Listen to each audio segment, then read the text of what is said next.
In the vast gallery of comic book villains, few cast a shadow as long and as dark as the Green Goblin. When Sam Raimi swung onto screens in 2002, it didn't just introduce the world to a new kind of superhero movie. It unleashed a new kind of terror. This wasn't some distant alien or a common thug. This was Norman Osborn, a brilliant scientist and a driven businessman. He was a father, a mentor, but a military experiment went terribly wrong. It fractured his mind, unlocking something primal and vicious. The Goblin wasn't born in a faraway land. He was born in a laboratory, created by ambition and a glowing green gas that promised power but delivered only madness. He became a cackling fiend on a glider, a living nightmare soaring through the canyons of New York City. What immortalized the Green Goblin was not the suit or the glider, but the man who brought him to life, Willem Dafoe. His performance is a masterclass in duality, a chilling exploration of a mind at war with itself. As Norman Osborn, he is a man under immense pressure. You can see the weight of his company, the strained relationship with his son Harry, and the desperation to secure his future. Dafoe plays him with a quiet intensity, a man whose ambition is a simmering fire. But when the Goblin persona emerges, that fire becomes an inferno. The shift is terrifying. It's not just a change in voice, it's a change in his entire being. His eyes widen with manic energy, his voice drops into a gravelly, taunting growl, and a cruel smile plays on his lips. The most iconic scene perhaps is the one where Norman argues with his reflection. There is no CGI, no special effect. It is just Dafoe, alone in a room, tearing himself in two.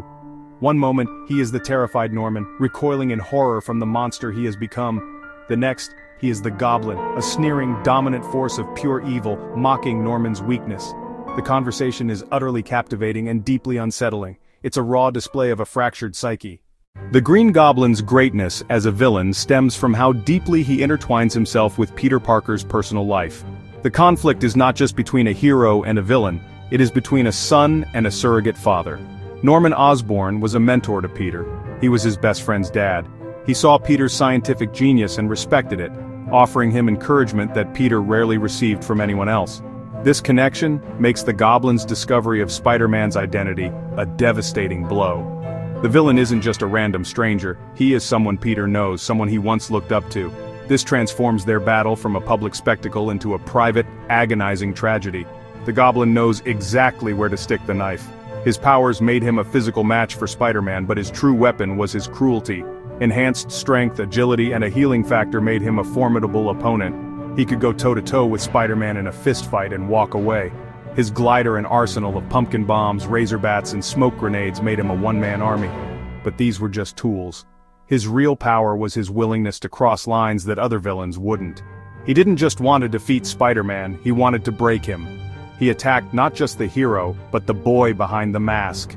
He targeted Aunt May, the emotional bedrock of Peter's life, leaving her terrified and praying for her life.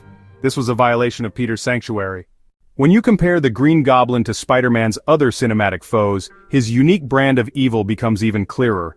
Villains like Dr. Octopus in Spider-Man 2 were tragic figures, good men corrupted by their own creations. Otto Octavius was, at his core, a sympathetic character who found redemption in the end. The Sandman was a loving father driven to crime by desperation.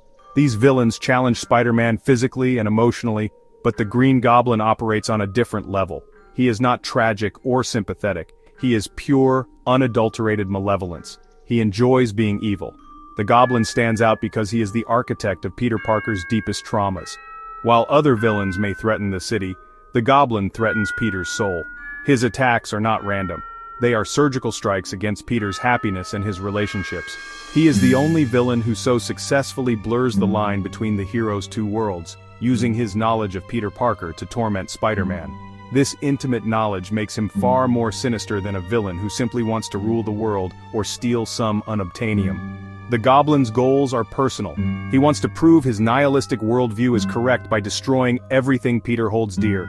He is not just an adversary, he is a curse. The return of Dafoe's Goblin in Spider-Man: No Way Home cemented his legacy as the ultimate nemesis. Nearly 2 decades later, he hadn't lost an ounce of his menace. In a film crowded with villains, he immediately re-established himself as the primary threat, the one who could destabilize everything. His presence brought back that old, familiar fear. He was the one who drove the plot, who shattered Peter's new life, and who was responsible for the film's most heartbreaking moment, the death of Aunt May. This act solidified his status as Spider-Man's arch-nemesis, the one who takes the most from him. Ultimately, Willem Dafoe's Green Goblin is unforgettable because he is the perfect antithesis to everything Spider-Man stands for. He is chaos to Peter's order, selfishness to his responsibility, and hatred to his love. He is a reminder that the most terrifying monsters are not aliens from other worlds, but the ones that come from within. Dafoe's performance gave this monster a human face, making his evil all the more disturbing. The Green Goblin is more than just a villain in a cool suit. He is a psychological scar on the heart of Peter Parker, a shadow that will forever linger, and the definitive measure by which all other Spider-Man villains are judged. He is, and always will be, Spider-Man's greatest foe,